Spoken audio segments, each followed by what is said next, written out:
All right, so we'll get started because it is right around 2:30, and hopefully if we have enough time at the end, we'll let you kind of explore some of the things that we're going to discuss.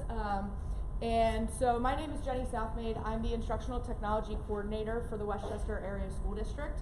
And I snuck my buddy Nate in because I realized that what I do, a lot of what I do, and I'll explain that, I can't do without him. So Nate Ottaviani is one of our instructional coaches at the elementary level. And we'll talk a little bit about what our structure looks like, because I always like to start a presentation to give you kind of the background of who we are and what we have access to, because I think that's a big part of the conversation of, like, you may hear all of the different things we're doing and be like, well, that's great, but we don't have any of those things that you're talking about. So we can brainstorm some of that as we go as well. If you have questions about anything we say, like, it's a casual environment, feel free to shout them out, throw a hand up. I did put a fair amount of resources in here for you to take and grab, but if there's something that I mentioned, like I know I was talking to somebody on their way in about, like, our app approval process and what that looks like. If there's something that you want, I'm all for kind of that sharing and that collaboration to brainstorm more ideas. So with that said, we'll get started. We are Westchester. We have 16 buildings, so we serve about 12,000 students in 3 feeder patterns. So we have approximately 950 teachers which is a fair share. You can see I do like to give the demographics of the students that we're working with. We have very, very few issues in terms of our access to technology, which is something that we are extremely fortunate to be able to say. I give you a little map of the buildings that we have. So we have 10 elementary schools that feed into those 3 middle schools that then feed into 3 high schools. And then with that, the breakdown is that at the K-3 level, we are at about a 2-to-1 ratio of iPads. And then in our 4th and 5th grade classrooms, we just this year started to be 1-to-1, but the students do not take those devices home. They stay in the classroom. Once we move up to 6th to 12th, we are now fully 1-to-1. The devices go home, all of that's included. They are laptops though, and more specifically PC. So we are making that transition from Mac at the elementary level to PC at the secondary level. I do hit on those key integration players for us. I'm the one elementary coordinator. I have 2 counterparts at the secondary level. But so my work is a lot with our instructional coaches. So every building has its own instructional coach. We are very intentional with that title, that it's not a, and then on top of that, I do have 10 elementary technology liaisons. So a liaison is typically a classroom teacher, could be a coach, could be an art teacher, could be any kind of variety of learning support teacher, anybody in the classroom.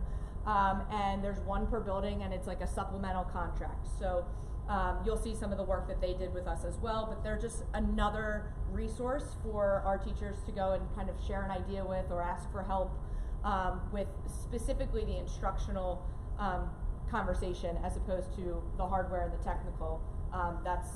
We have other support for that. And I utilize the tech liaisons when we do professional development, but also amongst, like in their PLCs, if they want to use the tech liaison to learn a new skill or incorporate a new app or something like that, we'll work to find coverage so that they can get over to their PLC if it's something they specifically understand, trying to utilize them as professional development players in our school as well. So that's kind of our goal for today, is to talk about this idea of app smashing, and Nate told me that I have to own up to my own truth here. But we'll talk about assessing current skills in terms of needs assessments and such, and then articulating kind of what it really does mean to app smash in order to transform the learning. So we put this proposal in like last year, and then of course you get into like the true planning of what are we going to talk about, what are we going to go through. And I sat back as I'm going through all of it, and I'm like, I don't know that I'm fully adhering to the title that I put down on paper.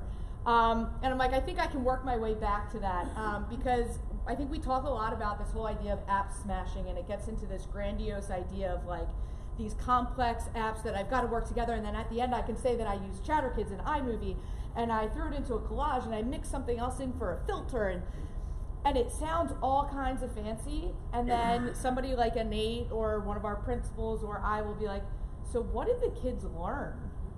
And like that's where we lose kind of that prioritization. And so that's where we kind of step back, and I said to Nate as we were planning this, I think we just simplified the terms of app smash. And you'll see, like, we're certainly going to use a repertoire of apps. They're just not like all the flashy, crazy ones that you see on Twitter one day and then you're trying to put into your classroom the very next day for that appeal. So I do start with kind of the vision and the mission behind our work. And it really starts with our comprehensive plan, which was put into effect in 2019, and it'll take us through to 2022.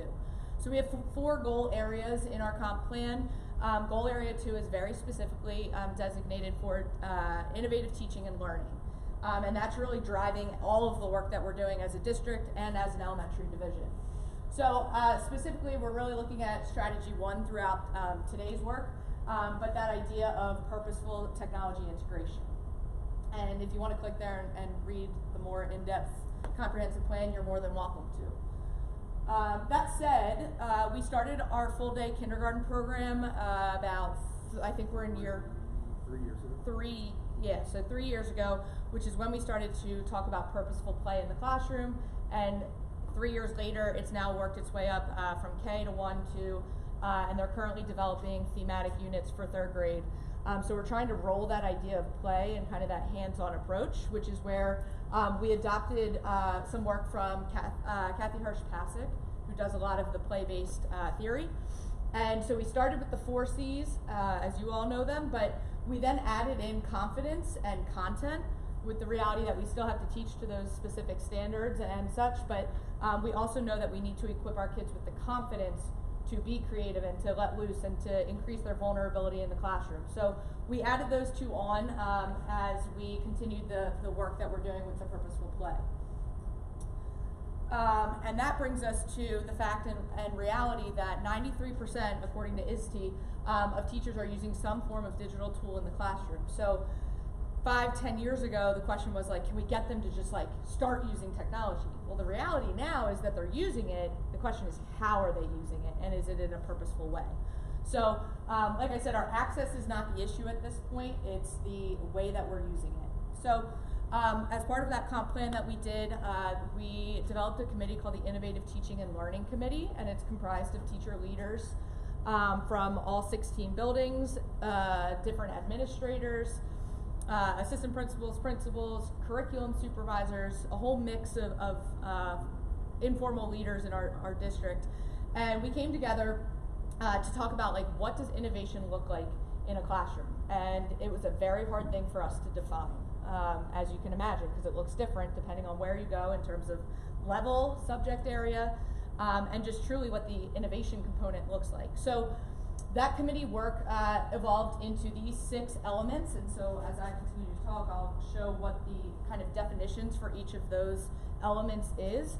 But really that we're looking for these components when we go into classrooms and look at what those lessons in that innovation looks like. So we look at choice, ownership, flexibility, the feedback component, and that means both student to student as well as teacher to student, engagement and environment. And then of course, as you read down the acronym, it does spell coffee. And then we ran into the joke of like, really, to get all of this in, you might need a couple of cups of coffee. But then we were like, we don't want to send the message that innovation is all that complex and hard to do.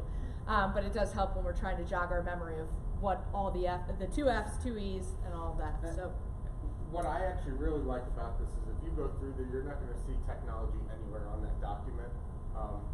And that was one of the fears is when we talk about innovation, people think if we just use technology, now we're being innovative. Well, on here, it's showing that there is a lot more to your planning and your preparation, and that is just enhancing student engagement and achievement, not just kind of being a device that they have whatever access to any app that's not creating any learning.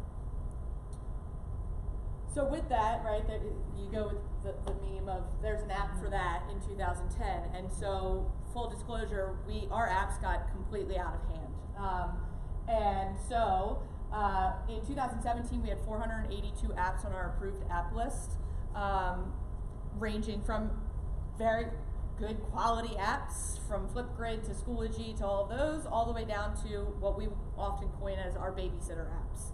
And the apps that we stick our kids in front of during a math center rotation, and that's all they do for 10 to 12 minutes, and then it's done and they move on to something new. So we had 482, we are down to 99. And that, I was telling somebody, like, I was not the most loved person at the start of this school year when we kind of stepped back and said, if we want to talk innovation, we have to talk about what we're giving access to teachers of, and if it's 482 apps, well, they're going to go use probably 400 of them across different classrooms. So if we want to kind of drive in a different direction and increase that creativity component, we've got to kind of clean house in terms of apps. So we're down to 99, which is feeling pretty good, but we do have, like I mentioned, an app approval process that goes to me to check privacy policies and such, to make sure we're approved for our under 13 users, but it also goes out to our curriculum supervisors because it's a joint conversation of, does this adhere to your curriculum and the things that you want in front of students? So what we're really hitting on here with our 99 at this point is that versatility within an app. So at our K-2 level, and like I said, I give you access to what we have. We are K-2 with Seesaw for schools, so it is the upgraded option, which allows us some bonus features like save as drafts, which we'll talk about, as well as save as drafts and multi-pages. So the fact that they can have up to, I think, actually I don't think there's a max really, of slides that the students can work on. So that's K2, it's their basically e-portfolio, it's our communication tool. And then 3rd to 12th grade, we adopted Schoology as our LMS. This is our 2nd year at the elementary level with that LMS, and that requires, as you can imagine, a lot of PD for teachers at the elementary level to set up those different courses that they have. But really, kind of when we talk about app smashing, it's that idea that we're looking at 2 different levels here. We're talking about these 2 tools specifically being for family engagement to measure student progress so that we're developing ownership. And so both of those tools are our communication out, but then it's what are we doing instructionally within the apps as well, so that not everything on Seesaw is just pictures going home to mom and dad. Then we go into that level 2, where we're really trying to dive into the creativity. So we need to understand organizationally how to navigate Seesaw and Schoology, but then really those are just our hubs for pushing out information.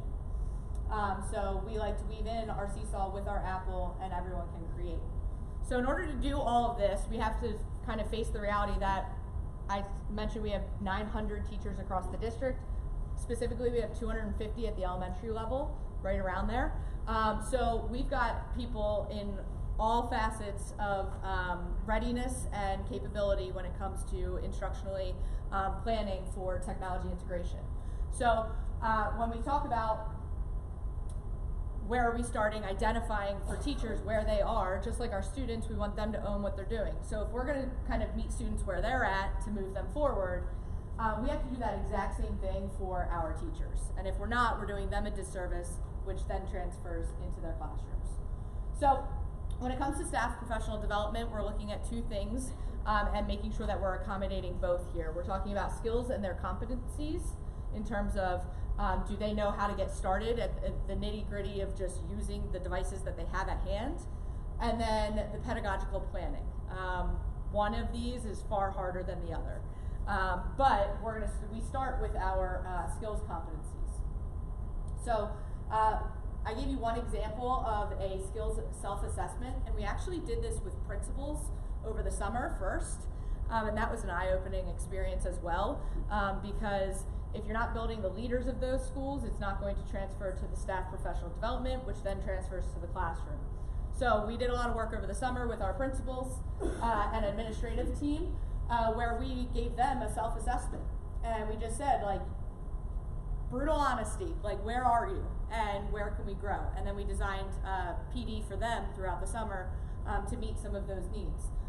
But what you'll see is we geared it by track, so depending on if they're a K2 versus 3-5, our K2 teachers have to have different basic skills in Seesaw versus our 3-5 need that Schoology practice. But we really had them kind of along the gauge of like, I got this, all the way down to like, what does this even mean? Because if they're not even aware of like what that skill could be, then that's where we've got to start with them. So I gave this out to, we did it with principals, and then we had a few principals that said, hey, I'm doing this with my staff come August, and they did. And that then informed our planning, because we looked at grade level teams, and we brought everything over to that Excel spreadsheet, conditional formatted it, and we're like, there's a lot of red in here. And like, depending on the feedback that we got, we either hosted just a PLC for a small group, if like just 3rd grade, because they were the newest adopters of Schoology. They needed specific skills that 4th and 5th grade didn't need. So we didn't bring 4th and 5th grade to that conversation. And we gained so much respect from those teachers of like, thank you. And we explained that that was part of our decision making. We still held meetings with 4th and 5th, but it was on their areas of need. And so they were super appreciative of the fact that it wasn't just, 3 to 5's doing Schoology. It was very specifically, you're doing Schoology to build rubrics, because that's where you're at right now. Versus our 3rd grade was still working on setting up their folders and like the organizational structure of their courses. So we responded to that, and that gained us some buy-in there. And what's really interesting is now that when you start to see third grade teachers, because they have to, I'm going to say, deal with how do I manage CSOL, because that is what kids are comfortable with to start the year, to transition to Schoology throughout the beginning and now hopefully more so at the end of the year. How are we also growing our students in that aspect? They needed to be trained on how to use it. And now we're also in that process of having to train them how to work through the transition piece and make it most relevant for their students in their classroom so that they can be successful in fourth grade when they typically just, or not typically, they just use Schoology as their LMS. So when we talk about those skills and a lot of the skills that our teachers showed when it came to Schoology and CSOL, we also have that reality that all of our teachers have a staff iPad because it matches the devices that are in their classroom.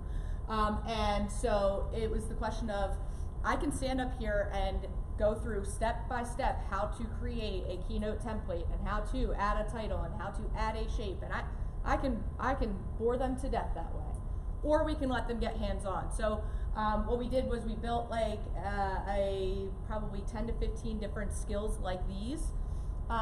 So we're not at the point that we're asking teachers to plan that kind of idea, but we're giving them the task that we want them to do, and they had to go on their iPads and develop it.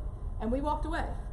I mean, not too far away, but we walked enough away to let them get hands-on, because our most reluctant users are not diving in and just trying something on their own after school or before school. So we gave them challenge cards. So this one talks about using clips was like the primary tool that they used. But we gave them a resource called photosforclass.com, which is a great resource for all copyright approved photos that kids can pull from, so it's not like a random Google search. So we gave them that. We had them start to look at like the different features within clips, which is like labels and stickers.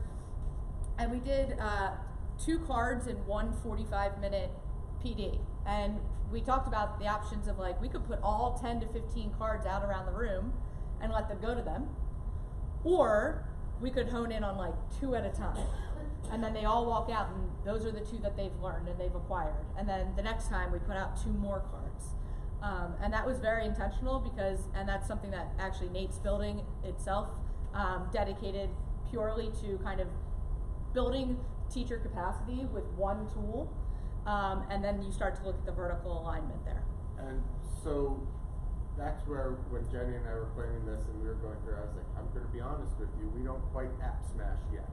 Now, we do use the photos, we use the camera, we use all those things, but trying to get teachers to understand specifically, here's what I can do with this app, and how can you utilize that with your students so that they're, again, creating their understanding. That's the whole idea with the technology that I'm pushing with the teachers in my building. They need to create understanding in order for them to take ownership and that it sticks, right? That sticky learning. So we're right now, I have some teachers that are using everything under the sun and doing it well, and their kids are super prepared to make any sort of project they want. We have some that if I can get them to use clips just 1 time a week maybe, where kids are reflecting upon something, we're there. So it is a vast range, and these cards though kind of put people on an even playing field. If they're high users of tech, they can get really creative, and then our lower users, they're at least getting in there and figuring something out. Did you guys create all of these ideas for teachers, or just pull a bunch of ideas together? Yeah, and we wanted them to be like small tasks that they could then turn and go and use. So there's a green screen one that does have them stand in front of, and we gave them like a picture of the Liberty Bell, and they had to get up there and they gave their little spiel. I mean, we didn't want to spend an hour doing this, so we were like, go ahead and take a paragraph from Wikipedia. Like, you're just getting the gist of like how to do it. And then the nice part was that there are certainly teachers that were coming to these morning PDs because it wasn't mandatory for staff that already knew about green screen.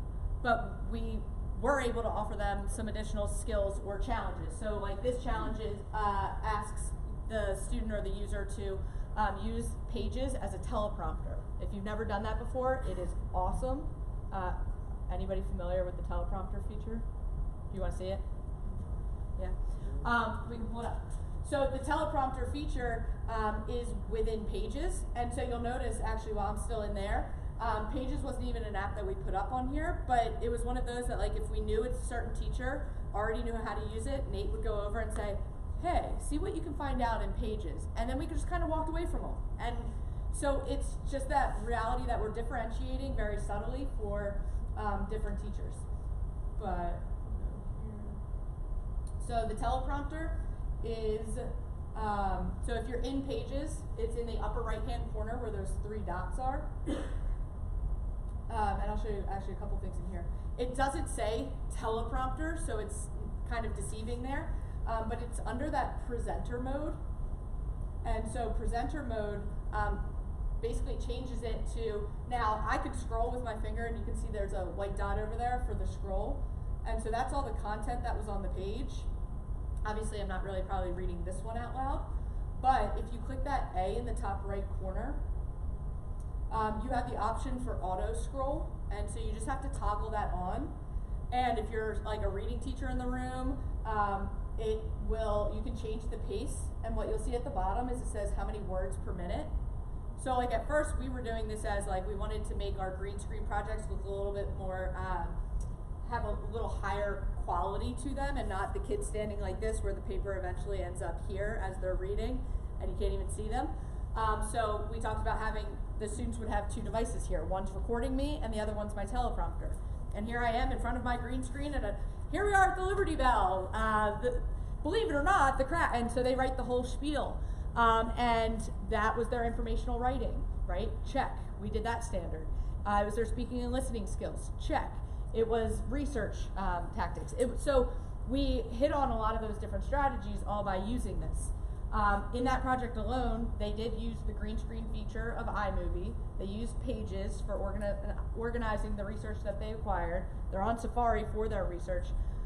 They're pulling pictures, right? So that's camera and photos. Like, we're up to like 5 or 6 apps by the time that they were done. We app smashed, although when I say to Nate, app smash, he's like, no, we don't really do that. I'm like, you do, all the time. It's just such a natural progression that we're not like patting ourselves on the back for having opened the camera roll, or for having our students be very fluid with the ability to maneuver from a Pages to a Keynote to a green screen, or a iMovie, I should say.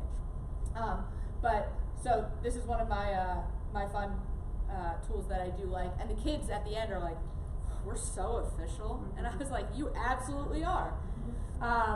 So that was one project, and actually while we're in here, I'll just kind of walk you through one other thing. So this was a project because if you live in Pennsylvania, you have to know all of the regions of Pennsylvania in 4th grade. So if you move away from Pennsylvania, you are pretty much out of luck because then you have to learn Ohio's in 4th grade mid-year.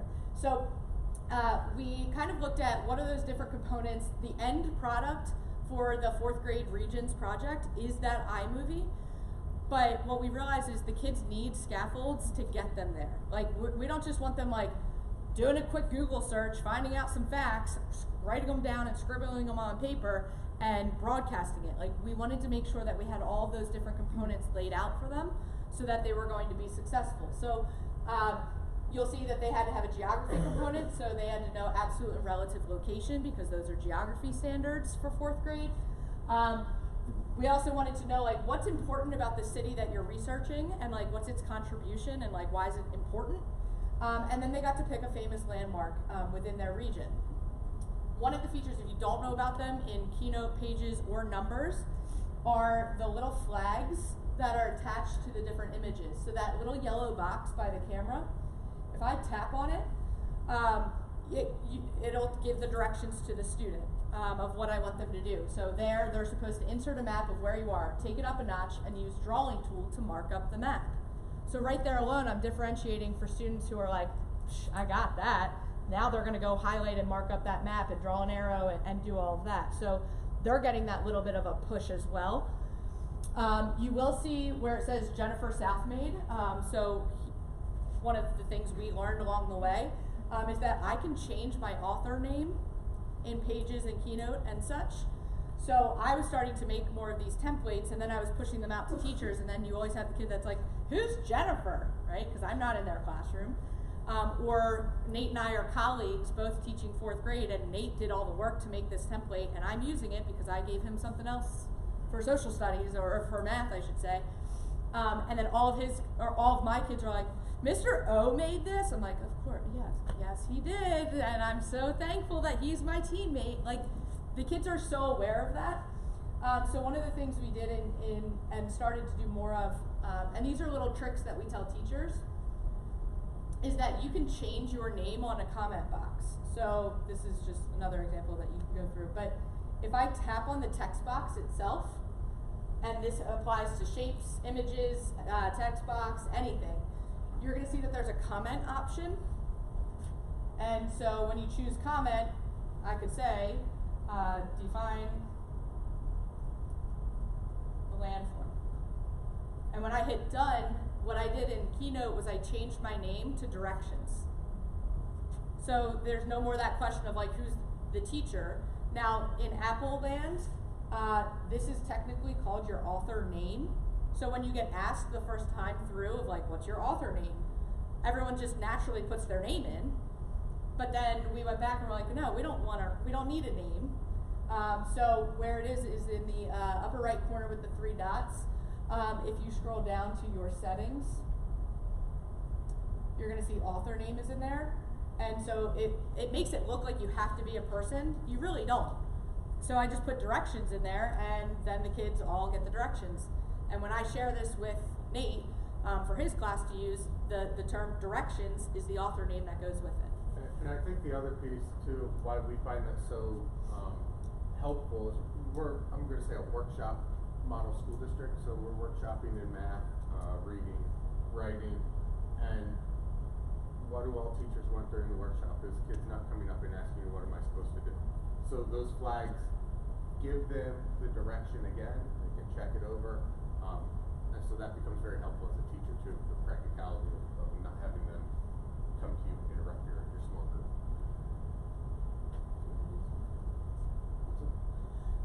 Just another example while we're in Keynote. So we have started to look at making our science notebooks more interactive. So science notebooks are a requirement across all K-5 technically, although it doesn't say the modality that you have to do the notebook in. So it's the idea that students are taking observations, drawing, all those. So we actually took the paper, I distinctly remember this unit on rocks and minerals, and we gave students, one of the investigations is a mock rock, which is like a fake rock made out of like salt and pebbles and all different kind of ingredients. And the idea is that they are taking this rock apart, doing evaporation tests, all these different things to identify the minerals that make up the rock.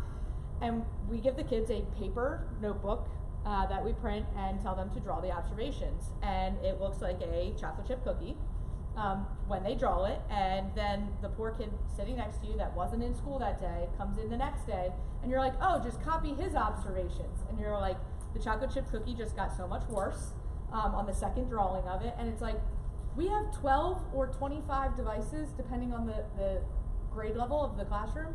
Why are we not using the camera? Like, no scientist out there is drawing their own observation, like to scale and to point.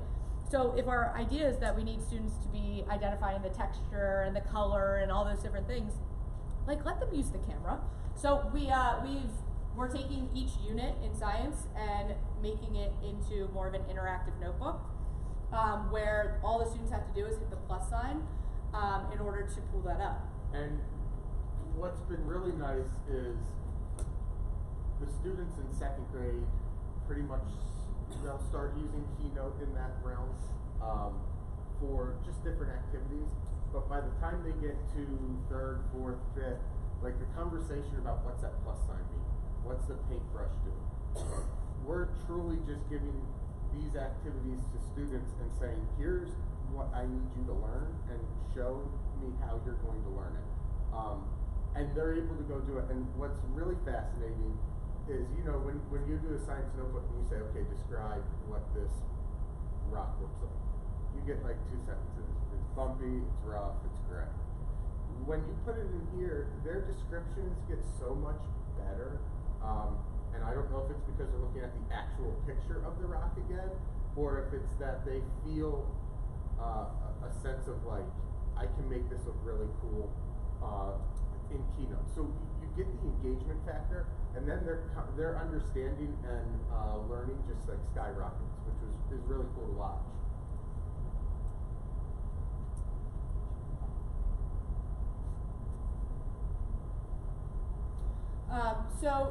And we can kind of go through a couple other examples as we have time, but it is that reality that we're putting things in place from kindergarten up through 5th grade that our students are aware of the skills building on top of each other. Another thing that we ended up doing, and we'll let that go out, is as we're building those skills and competencies, my group of elementary tech liaisons, in terms of one way that we utilize them, is that we put together the February Tech Tip Calendar, and that one at the bottom, for whatever reason, takes a little bit longer to load, but it'll come up. But we basically, as we updated to iOS 13, right, that has all these new features and like the very simple gestures and things like that that we want teachers to start to use, or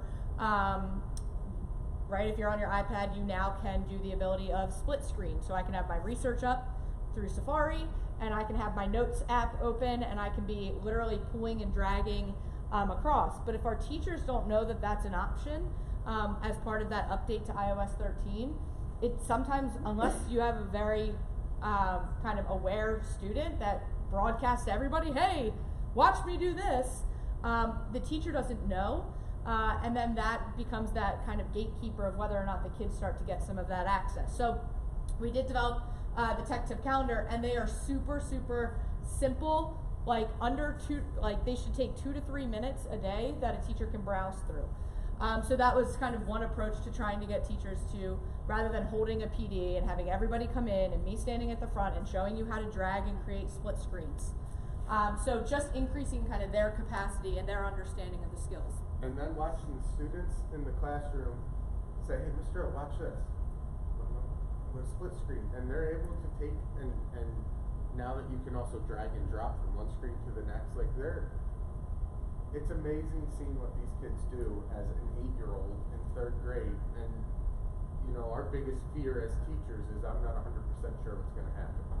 What's great about it is they can't break it, they can't mess it up, you can go backwards. And the sense of shared responsibility between the teacher and the students is something that, when it's going really well, it's amazing. I mean, we've had students who struggled in class, but once you start giving them the empowerment to, like, hey, all right, you figured that out, teach that to everybody. And all of a sudden, those problem behaviors are gone. There's a sense of ownership and a sense of pride in those students. That's like where all these other little things come into play. That's fantastic to watch.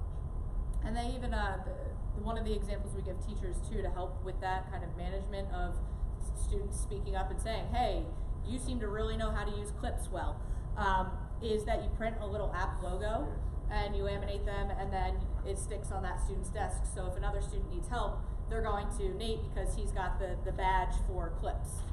So take the idea of digital badging or micro-credentialing or any of those things and make it physical in your classroom. And it often does correct a lot of those behaviors, as well as just, it's that feeling of like, I'm one person and there's 25 of them. Like, empower your kids to want to be that turn-to person. There it is. That last one popped up. So returning to that idea of skills and competencies and pedagogical planning, we just addressed a lot of the skill building so that teachers are more comfortable saying, hey, go create in clips because they have some experience and exposure to clips. They're not a clips master, they're not a green screen master, but they have the at least comfort of like, I've been in here, I've toyed around with it, I feel comfortable putting it in front of my kids. So then we get to the much harder part, which is the pedagogical planning. And this is the bulk of our time. It's one of those things that we constantly are trying to come up with new ideas and approaches to get teachers to think and make that pedagogical shift in terms of like how does technology work in a classroom. So this is where that innovative teaching and learning, when I said there's no word technology is not up on that screen, is why I love that so much. We just had an Apple Day where teachers came in and they, like a week or two before, had to present a project they were going to work on in the future. It's more like springtime. And they sent their project in and their rubrics and all sorts of different things that they were going to use with it. And what that ended up being was a roundtable discussion between the team, myself, Jenny, Chris Hyde, who's an Apple professional learning specialist. Our building principal was there. And really, it was story mapping. I mean, we were putting stuff on the screen, we were talking our way through it, how it could use the tech component. That meeting ended, and I've been in classrooms or in their PLCs and planning this project out. And what has happened is we've broken it down from that backwards design. What do you want into your end game? And we're still working through the process with the 5th grade team that I think is going to have a really cool project when we're done. And we have not talked once about what we're going to use to have the kids create at the end. But what we are going to do, if I get my word in their ear enough, is they're going to have choice. They've learned so many different things over the last 3 years using Keynote, using iMovie. We just started dabbling in podcasting with the students. They're going to have a list of different things they can use, probably 5, where they can create their projects. But knowing through the pedagogy that we're putting in place all the understandings that we need them to know through strategies, through content, and then we're going to kind of get into the tech piece behind it. And our example is obviously we're going to be doing the work up front. So we're going to share a way that students could present their projects to them so that we also work through all the kinks along the way. I think that was my biggest fear when we started that innovative teaching and learning, that we were going to get away from good instructional practice. It's actually brought it more to the forefront again of what should we be doing and how are we getting kids to understand and create their learning on their own. 3rd grade was landforms. We had that up a little bit ago. I went to their PLC and they've already had this created. And I was telling Jenny that I would have done it a little bit different, but what I loved about it was there was a teacher so excited to say, look what I did. I was able to start linking, I was able to insert the pictures and have them as placeholders. And to me, like, that's step 1. They're ready to kind of start going off on their own and try new things. Like, that's really what we want our teachers to do, is not be afraid to try something new, and if it fails, that's what we're here for. We're here to help. It's okay. So this was the 3rd grade example of the landforms. Basically what we were doing was they were going through and saying, okay, well, these are the 5, 6 types of landforms that our students need to be able to kind of express understanding in terms of what they are, identification, things like that. So we then said, well, what if they kind of made it more of a presentation? So then we talked about linking and the ability for you to link from one slide to another based on where the touch goes. So when this is in presentation mode, if I tap on, let's say, the left picture, it goes to that landform. It's kind of like the way you used to do the old school Jeopardy games, right? That if they got the right answer, it went there. And so you're kind of setting up this whole linking. So it's similar to building a website. Like, we make that comparison for students, but at the 3rd grade level, this is like right in terms of their ability. And we're not going too far from that. The nice part too there, our 5th grade is using Google Slides. It has the same exact components and the ability to link from one slide to another. So if we start to carve some of this work out in 3rd grade, 5th grade benefits and can offer it as one of those additional choices because we know that it's already happening in 3rd. And you'll see the star at the bottom takes you back to the main screen, and then they could pick a different one and they just keep going back and forth. So it's that kind of students' creativity to design some of that. But our teachers had to know that that was even an option too within it.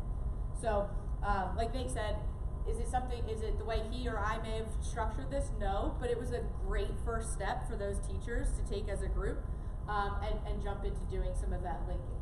So they were super proud of themselves, and then now it's what's our next step with them to continue making these cycles in terms of innovating one lesson or one project at a time. And the fourth grade, actually, that should not say fourth grade landforms, that should say fourth grade reading response web. But this was an example from a teacher who actually just announced his retirement, which breaks my heart because he was my first grade level partner who taught me everything I know about teaching science. But he came into their PLC meeting, and the joke is that like his iPad is never with him. That's not true anymore. It's not. I went into his classroom and I saw it sitting on his desk, and I was like, what happened? He's like, oh, that? Yeah, I use that all the time now. I'm like, oh my goodness. And I can make those playful comments with him because he's a good friend of mine, but he came into their PLC meeting. So he's a teacher who's 1 year away from retirement. He is more old school in his approach, and he owns that. I don't say it as a judgment of him, it's his own self-reflection. And he drops down on the table this giant poster that he just got out of his mailbox that some publisher sent, and it's similar to this My Reading Response web.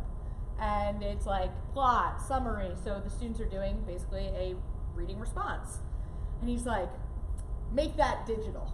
And I was like, okay. So I'm sitting there as they're getting started in their conversation, and because I trust Nate as much as I do, I'm just kind of sitting back and I'm like, challenge accepted, I'm gonna make his web. And I did, I built it into, and it wasn't a matter of him not wanting to do it. He actually really was like, I bet this could be done on an iPad. I'm like, you're right, it can. Let's see what it looks like. So he jokingly, as he got up at the end, he's like, I bet you don't have it done yet. And I said, actually I do, and I just airdropped it to you. And he's like, oh. But what it turned into looking like,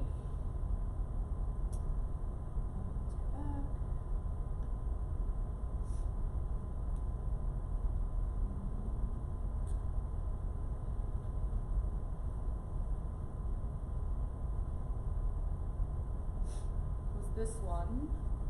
So when we're talking fourth grade, right, like they're reading their own independent books, we want them to take a picture of the book title so that when another student looks at it, they know where to go and find it because it looks familiar, they know the color of the spine, things like that. And just like we showed in third grade, well, we knew third grade was talking about linking because we met with third grade right before them.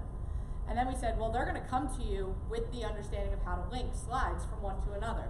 So you're going to see all those blue arrows mean that that dot is links to another slide. So if I put this in presentation, if I click on plot and setting, it goes into the description about the plot, the setting.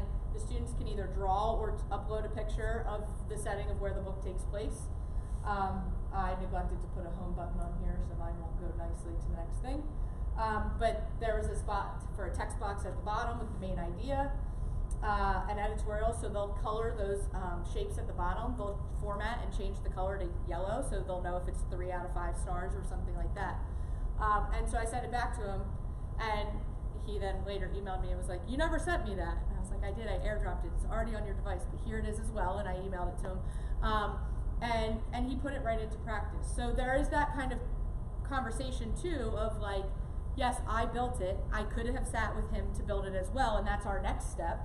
But it's not on something that has this many slides to it. It's us breaking it down and maybe doing like a one slide kind of keynote that he's building with me as a template, and he starts to get the hang of it. But it was just that for me, it was showing him that yes, we can digitize this and we can transform it. So not just simply like so that you don't have a piece of poster paper sitting on the table, because in some situations that might be your best option.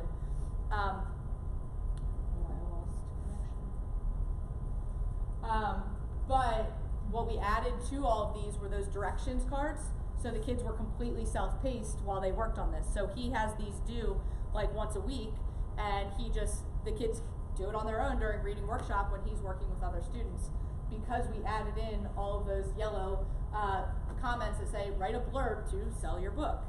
The next one tells them to change the color. And they know how to do that because they're working from first grade on with Keynote. Not as much with kindergarten because, and we'll kind of get to why that is, but we really are trying to get them to see the vertical alignment so that you're not doing the same skills over and over again.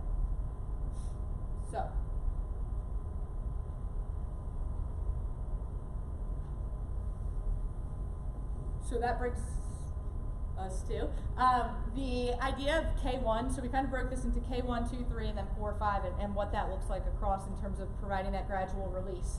K1 is really looking at mastery within one app. So the reason we love Seesaw, and I'm not paid to stand here and broadcast Seesaw to you and convince you that it's the best tool, but for our K1 it is, because the camera's built in, the microphone's built in.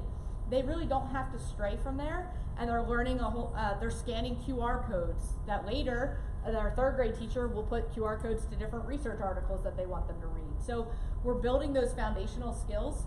I do mention the Seesaw with the drafts as well, because we got into the debate with a kindergarten team, a really healthy, great debate actually, of why am I going to use Keynote?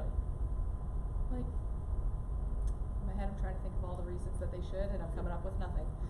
Because what their kids would be able to do in Keynote, they could already do in Seesaw. So why are you doing all of that work to introduce Keynote just for the sake of doing the exact same set of steps or skills that you could have done in Seesaw in half the time, because they know how to use Seesaw really well. And so I owned that with them. I'm like, you're absolutely right. There's no reason to go to Keynote. But what I did then say is, well, but if you want to add, and we actually had an example of a first grade work, and I asked Nate the same thing when he's walking me through it, and I'm like, why do they use Keynote? They could have just done it in Seesaw. They did it last year before there were extra pages added into Seesaw. So she had them take their their narrative writing and put it into Keynote, and then draw pictures and record their voice over it, and they turned it into an iMovie and then sent them back out to Seesaw. But watching, again, we taught skills. My favorite person by Avery. My favorite person is my little brother Miles. He likes to play ball with me. He also loves to dance with me. And he gives me lots of love. He is the best little brother. You don't have to watch the whole thing, but I mean, how can you not? Like, it melts your heart. And like, what do you gain from that? Like, you just heard her read, and you could hear the love she has got for her little brother. And so that's a powerful piece. It also has the kids practicing their oral reading skills, as well as whether like their fluency. So when we sit at a conference and the parents are like, well, they read really well at home, and you're like, listen to this, and you hit the play button, and it's that kind of authentic portfolio. And in there we taught other skills too. Like, we taught first graders what cut and paste was, because what we found out is they were taking forever to draw pictures on every page. We found out that you could cut and paste your one drawing from one page and take it to the next. So now we have first graders that already understand cut and paste, be it on an iPad, but that's what they're going to use for the next 4 years. To now, like, they already have the understanding, how can I be more efficient in my work? And I kind of thought, you know, that was something pretty cool that we just figured out by playing with it. But yeah, so this is what he's talking about. And then I could delete the ball, and I could add something else in. So, but these are first graders. Like, and that teacher now can adapt her project and keep it within Seesaw, and she's going to gain some of her instructional time back. So that would be that example. But like I said, you're getting the mic, the video, typing, drawing, all of those things in K1. As we work our way to second, third, Nate mentioned it earlier, but that is our transition year, from second into third, to go to the learning management system. And you have third grade teachers who are like, can I still use Seesaw? Like, they're finally so good at it. And we don't say that they can't, but I also can't provide them Seesaw for Schools, like the upgraded version, because we're paying for their subscriptions to Schoology, and we have to have some consistency there.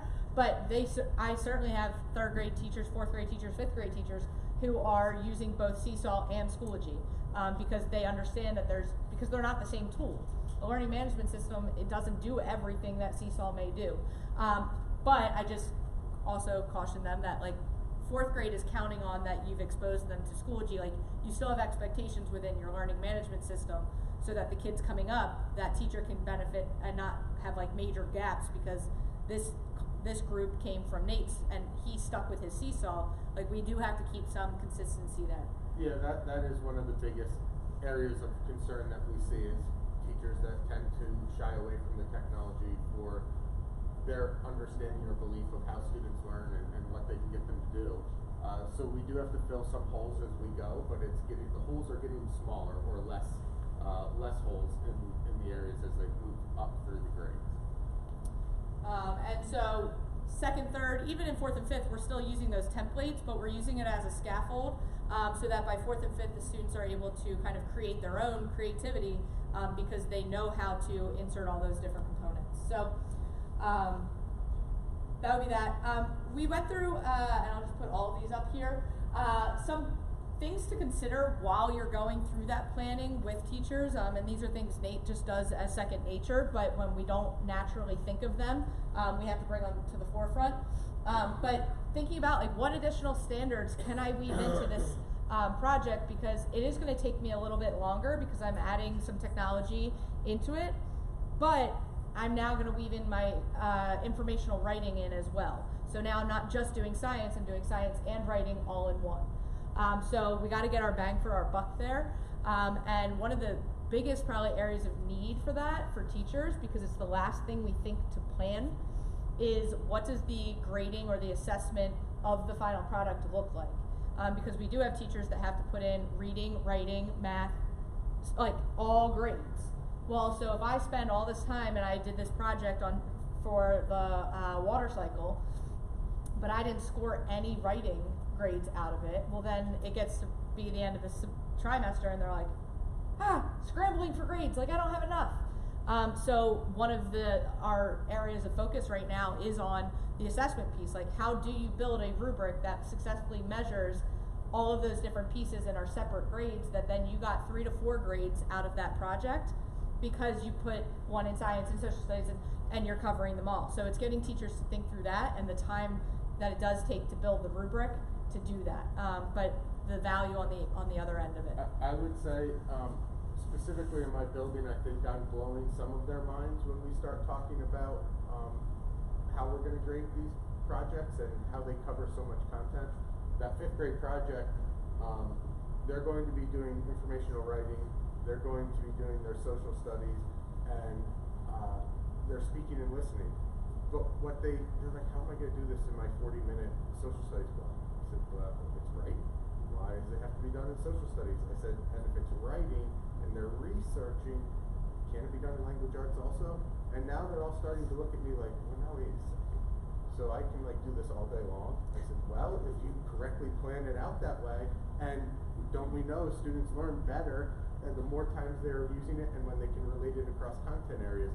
So that's my big push right now with these projects, is understanding that if we're going to, again, working thematic unit planning all the way through, if I can tie it into all my content areas, you know, and kids are able to go through and work using the flags, have the skills built up, now, you know, I'm having self-sufficient students creating their understanding on their own, and they don't even understand how much learning is happening.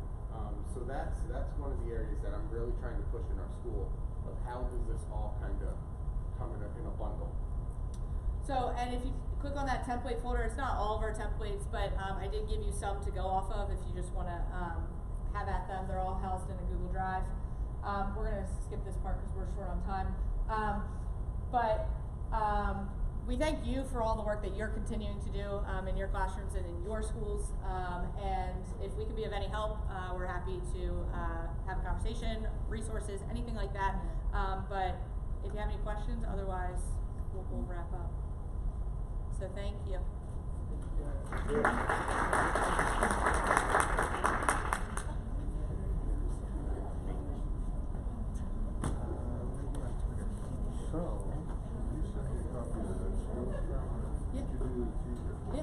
Because I know the philosophy, if you don't use it, you lose it. That's where I'm at right now, because we're restrictions they put on me this year with the kids, so. Yeah. Yeah, that'd be great. Yeah, if you want to jot down your email address, I'll send it to you. Yeah. Yep.